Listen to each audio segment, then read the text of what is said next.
পহেলা বৈশাখের আনন্দ শোভাযাত্রার মোটিফ নির্মাণের জেরে হুমকির শিকার চিত্রশিল্পী মানবেন্দ্র ঘোষের বাড়িতে আগুন দিয়েছে দুর্বৃত্তরা।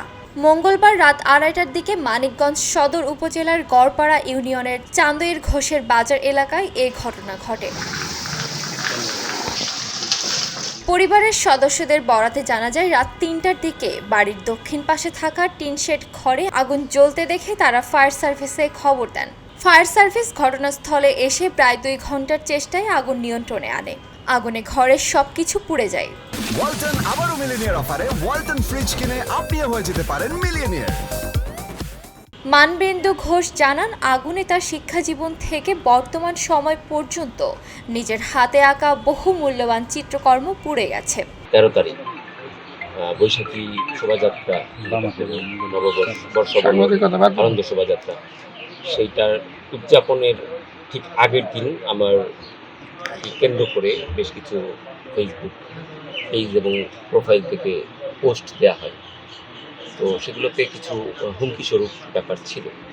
তো সেটার জন্য আমি শঙ্কিত ছিলাম। আমি তাদের সঙ্গে বিভিন্নভাবে যোগাযোগ করবার চেষ্টা করেছি, যেন তারা বিষয়টাকে খতিয়ে দেখবার চেষ্টা করেন যে আমি বিগত সময় যে প্রধানমন্ত্রী তার যে বিকৃত করে তৈরি করা, সেটার সাথে আমার সম্পৃক্ততা ছিল না।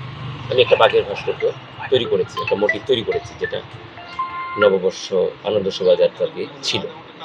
তো এটা খুবই আমি স্পষ্ট করে তাদেরকে বোঝানোর চেষ্টা করেছি, কিন্তু আমার কেন যেন মনে হলো যে এটা আসলে তারা জেনেই পোস্টটা দিয়েছে। কারণ সব কিছুই তৈরি হচ্ছিল কিন্তু সবার চোখের সামনে, সেখানে কোনো আড়াল ছিল না, সেখানে কোনো লুকোচুরি ছিল না। সব পত্রিকা, সব টিভি চ্যানেল সবাই কিন্তু সেখানে উপস্থিত ছিলেন, আমরা কে কী কাজ করছি সেটা দেখার জন্য, সেটা মনিটরিং করার জন্য। তো আমাকে ভিকটিমভাবে দেখানোর চিন্তা থাকলে পরে সেখানে কিন্তু আমার কোনো ফুটেজ, আমার কোনো ছবি ওই কাজের সাথে বা কোনোভাবে সেটা জোরে দিয়েও সেটা করতে পারত, কিন্তু সেটা হয় না। কারণ আমরা শান্তিপ্রিয় মানুষ, শিল্পীরা কখনোই বিধ্বংসী হয় না। শিল্পীরা শিল্প সচেতন, তেমনি তারা রাজনীতি সচেতন, কিন্তু প্রত্যক্ষ রাজনীতির সঙ্গে সকল শিল্পী জড়িত নয়। মানবেন্দ্র ঘোষ ও তার পরিবার বর্তমানে নিরাপত্তাহীনতায় ভুগছেন। আমরা আতঙ্কে আছি। সরকারের কাছে অনুরোধ, আমাদের নিরাপত্তা নিশ্চিত করা হোক। এই ঘটনার পর বুধবার দুপুরে ঘটনাস্থল পরিদর্শন করে জেলা প্রশাসক মোহাম্মদ মনোয়ার হোসেন মোল্লা, জেলা পুলিশ ও সিআইডির ঊর্ধ্বতন কর্মকর্তারা। আমরা খবর পেয়েছি গতকালকে রাত্রে মানবেন্দ্র ঘোষের বাড়িতে অগ্নিকাণ্ড হয়েছে।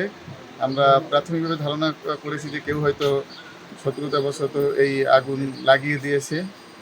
এই ঘটনার খবর শুনে আমরা এখানে দেখতে এসেছি। আমরা দেখেছি যে ঘরের যত জিনিসপত্র ছিল সব কিছুই পুড়ে গেছে। ক্ষয়ক্ষতি নিরূপণ করার জন্যে বা আগুনের কারণ অনুসন্ধানের জন্যে আমরা দমকল বাহিনীকে, আমাদের ফায়ার সার্ভিস ও সিভিল ডিফেন্স বাহিনীকে আমরা অনুরোধ জানাবো।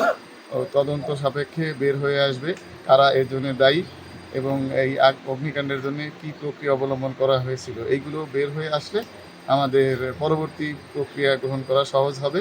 আমাদের পুলিশ বাহিনীর সিআইডির সদস্যবৃন্দ এখানে উপস্থিত আছেন, ওনারা তদন্ত করে দেখতেছেন এই বিষয়গুলো।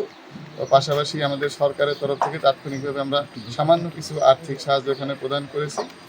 আমরা এই বিষয়টা সরকারের ঊর্ধ্বতন কর্তৃপক্ষকে জানাবো। অতিরিক্ত পুলিশ সুপার মোহাম্মদ সালাউদ্দিন জানান, এই ঘটনা অত্যন্ত গুরুত্বের সঙ্গে দেখা হচ্ছে। ঢাকা থেকে সিআইডির একটি বিশেষ দল তদন্তে নেমেছে। দোষীদের শনাক্ত করে দ্রুত আইনের আওতায় আনা হবে। এই ঘটনায় এলাকায় চাঞ্চল্য বিরাজ করছে। স্থানীয়রা এই ঘটনাকে স্বাধীন শিল্পচর্চার ওপর আঘাত হিসেবে দেখছেন।